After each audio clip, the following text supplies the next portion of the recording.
Ay, hello guys, ito yung ulam ko ngayon guys. Yung batikulo ng manok. Yan guys, yung ulam ko ngayon. Yan po guys, parang adobo to yun guys pagkaluto. Pero ano ko muna. Dito guys. Yan guys. Yan. Hindi ko muna lagyan ng ano guys kasi anuhin ko muna yung ano niya. Yung ice niya guys. Hindi yung ano yun guys ba yung malinis naman to guys bago ko nilagay sa ref. Kaya lang pag kuha ko ngayon nakaano siya guys, naka ice, pero okay lang kasi malinis naman to. Paano palabasin ko muna yung tubig niya galing sa ano guys, sa batikulo ng manok. Para ano guys, maglabas yung ano niya guys, diba? Maglabas yung tubig niya guys na sarili niyang ano lang, para bago ko lagyan ng mga lagyan ng tubig. Diba guys, lagyan ko ng paminta, asin guys. Ito yung ano niya. Yan. Ayan guys, lagyan ko ng kamatis para maging siya ang ano, para mag-sauce siya doon sa ano.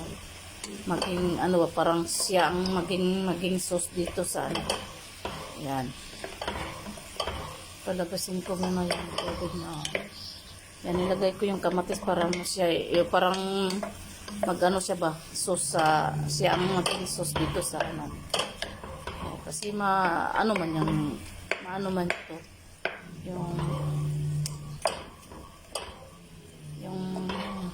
batikulo na ano, batikulo ng ano yan.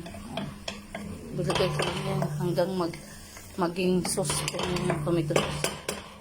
Mayroon pa guys, wait muna guys. Ito guys, ito din guys, lagay ko yan kasi masarap yan sa ano, sa lutong batikulo pag mayroon ng ganyan. Diba? Yan guys. Tanyo guys. Yan. Yan ko lang yan guys, ano siya guys. Tingnan nyo guys, yung kamatis, siya ang naging sauce, diba? Hindi ko pa na yan nilagyan ng tubig. Diba? Ganyan ako magluto guys para mawala yung lasa ng ano guys, ng batikulo. Diba? Yan guys.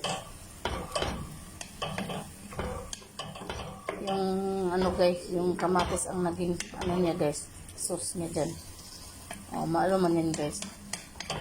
Maglabas man yung tubig dyan sa ano guys, sa kamatis. Diba? Lutong Pinoy ito guys, hindi ito Arab kasi ako nagluto. Sarap lang. Kaya ano na natin guys, na ano, mag-ano siya guys. Pag-boiled siya guys, yung sauce niya. Tingnan nyo guys, di ba? Hindi ko pa yan nilagyan ng tubig guys, Yung kamatis ang naging sauce guys, di ba? Yun ang nagpaano ng ano. Iwan ko sa iba guys kung paano sila magluto ng batikulo. Sa akin ganito guys, kasi akin lang to guys. Kasi naaram ko kasi itong tomato sauce, ito din yung ginagawa ng mga tomato sauce na mga sauce. Pero ginawa ko lang walang halong mga chemicals, itong ginagamit ko. Kasi ang tubig diyan, ang tubig galing sa tomato na tubig, dito yan papunta sa chicken. Di ba? Tingnan mo guys, hindi ko pa yan nilagyan ng tubig. Yung tubig na yan galing yan sa tomato. Di ba guys? Yung atsal din, di ba guys? Wait mo na guys, Tingnan nyo, marami siyang sauce guys, di ba? Yung sauce na to guys, galing to sa tomato. Hindi ko yan nilagyan ng tubig. Yung sauce na yan galing sa tomato. Di ba? Hindi ko pa yan nilagyan ng tubig. Kasi yung ginawa kong tubig, yung tomato. Kasi itong tomato, marami juice ito na tomato. Pang ano talaga, pang cook. Mayroon kasing iba na tomato na matahay siya.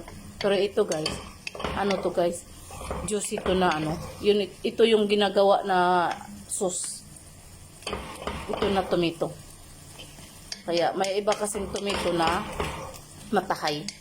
Parang walang katubig-tubig. Pero ito yung ginagawang ano, yung gawang sauce. Yung nasa bucket. Dito guys. O, tingnan nyo guys. O, tingnan nyo guys. O, diba? Ang dami niyan tubig, o. O, wala yan. Galing yan sa ano guys. Galing yan sa ano, sa tomato. Hanggang madurog yung tomato dyan. Yun ang naging tubig niya.